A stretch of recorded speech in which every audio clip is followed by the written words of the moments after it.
Hi, I'm Lauren Alvin with Adepup Dog and Puppy Training. The lights are off, you'll see why in a bit. I am here with Stevie. He's deaf. I want to show you how you train a deaf dog. It's not that complicated. It's the same science, it's the same patterns that you use with a hearing dog. You just take into account the fact that they can't hear you. That's really all there is to it. I am going to show you how we are going to teach him a clicker. I'm also going to teach him a hand signal, which is sort of like a verbal marker I would use with a hearing dog. So for a hearing dog, a regular clicker, click, click, means you get a treat. Always and forever, it means treat. That's the contract we sign with the dog. A verbal marker could mean a treat, it could mean a toy, it could mean going outside, it could mean jumping in the pool, anything like that. That's why I use them. Click always means a treat, so it stays super meaningful. You can use it for shaping and complicated things like that. Verbal marker I use all the time if I don't have clicker on me, or my hands are occupied, or I'm not paying with a treat. So I'm going to teach him both of them. I'm also going to show you how I'm teaching him to look at me. Sort of like we would teach a hearing dog their name. When I say this sound, it means what, and you turn around and look at me. He can't hear me do that, so I'm going to teach him that 2 taps on the shoulder means turn around and look at me. I'm also going to teach him that diggle, diggle, diggle on his harness means turn around and look at me, but we'll do that in another video. We're just doing simple stuff right now. So, I have an excited dog. This is a little flashlight keychain. It's just got a button on the side, and when you press it, it turns on. I cut a ping pong ball and hot glued it. Where's the camera? I hot glued it on there, you can see. And that diffuses the light a bit, so he doesn't have to be like right in front of it to see it. It just makes it a little easier. So that's why the lights are off. This is the first time we've done this. I have not charged this with him before, so I want to make sure he can see it, and he's getting it. So I've got some chicken he's very interested in. When you charge a clicker or a marker or a flashlight, you're going to go somewhere not terribly exciting, and I'm not going to ask him to do anything. I'm not going to ask him to sit. He doesn't have to be looking at me, although he has to be able to see this. But he doesn't have to do anything. I just want him to learn the first step is this stimulus means you get a paycheck. Light equals paycheck. Light equals paycheck. Once he gets to that, then I can say, you can control when that happens. Something you do will make this light go off, which gets you a paycheck. But the first thing is light equals paycheck. Don't knock the camera. All right, let's head on over here. Make sure you're open.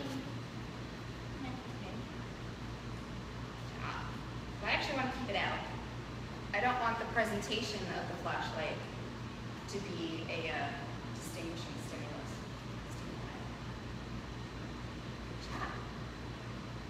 Click, treat. Click, treat. That's all there is to it. Good job. Nice. Good job. Nice. All right, let me get some more chicken, and I'm going to show you how I charge the hand signal. Use my clicker here. Come here, mister. Thank you. This is how I'm leading him around. Good job. So, I've got goodies in my goodie hand. I am going to flash, treat. Flash, treat. I'll put my hand out actually. Flash. Flung a piece of chicken. Thank you. Good point.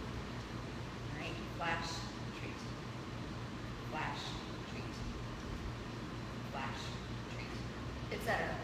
So now we play to something easy, an SIT. We've been working on this a bit. So I am going to lure him into a sit. We've actually faded that. I flash and he gets paid. Let's try again. Yes, good job. Let's try this thing. Make sure everyone can see it. Good job. So it'd be the same with the flashlight. Slippery chicken. Come here. Thank you. All right, ready? Good job. He hasn't mastered down yet. Good job. So since he can easily be lured into a sit, good job. I'm ready to add the cue. I'll show you that probably next week. Good job. Nice, nice. So the marker is useful with a deaf dog useful with a hearing dog or a hearing dolphin or any other animal you might be teaching. It makes it go faster because they know precisely what they're getting paid for. Things like sits and downs, it's pretty obvious what they're getting paid for because you either have your butt on the ground or you don't. But when we get to more complicated behaviors, or especially behaviors like sit or wait, where I want to take a picture or mark a really small slice of time.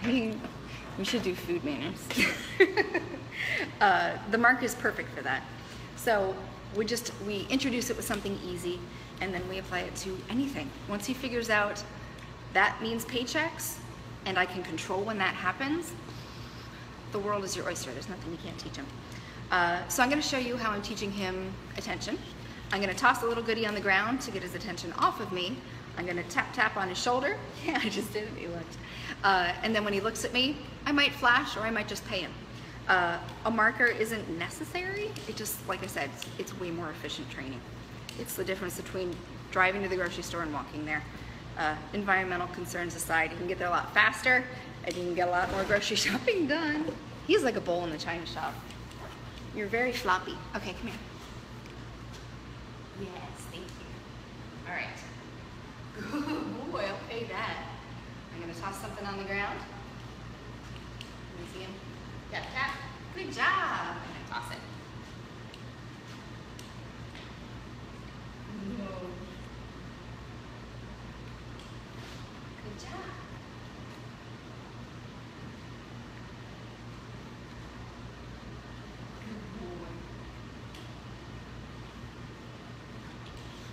Are you done? You think there's more over there. Come here. Thank you.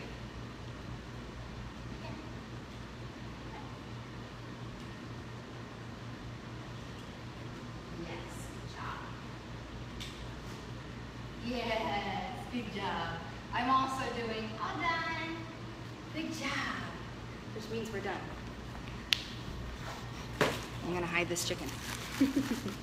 So he's a smart guy, he's really sweet. He's up for adoption for Otis's sake. He is a wonderful player. He's house trained, it seems. Very much so. And he does this cute thing when you scratch his butt. Does that feel good? Oh, oh, oh. Stevie says the next games night is June 30th. We're going to have bobbing for hot dogs. We're going to have bobbing for hot dogs and an obstacle course. $5 a dog. $5 a dog. $5 a dog goes to For Otis's Sake. Huh? Yeah. Show me handsome face. Show me handsome face.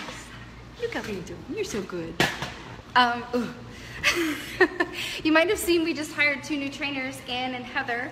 Anne is a vet technician who is also a Care and Fire Academy grad. She's amazing. She also does search and rescue with her dog, which is really cool. Heather is a licensed behavior specialist, and she also works with horses and rabbits and other stuff, and humans, licensed behavior specialist with humans. They're both amazing. I'm really excited to have them on the team. We're growing, we're doing exciting things. We're gonna be able to offer more daytime appointments and also day training, which is a new kind of thing we're doing. If you want to let your dog go on a field trip with us, either a big long one if they really need some long field trips every once in a while, or shorter ones to work on particular behaviors or manners or something like that. We are planning on doing an Ask the Trainer Facebook Live thing, so I'll put a date up for that. I know, I should stop talking, huh? Yes, I should. Yes, I should. He's like, you talk too much, you chicken too little. There you go. Stuff is going on. Keep in touch. Let me know if you have any questions. Let me know if you have any questions about Stevie or deaf dogs or anything. You can train cockroaches and goldfish and butterflies and cats. You can definitely train a deaf dog, and it doesn't require force or pain, just like any other thinking thing. Okay? I hope that was interesting. Take care. Bye-bye.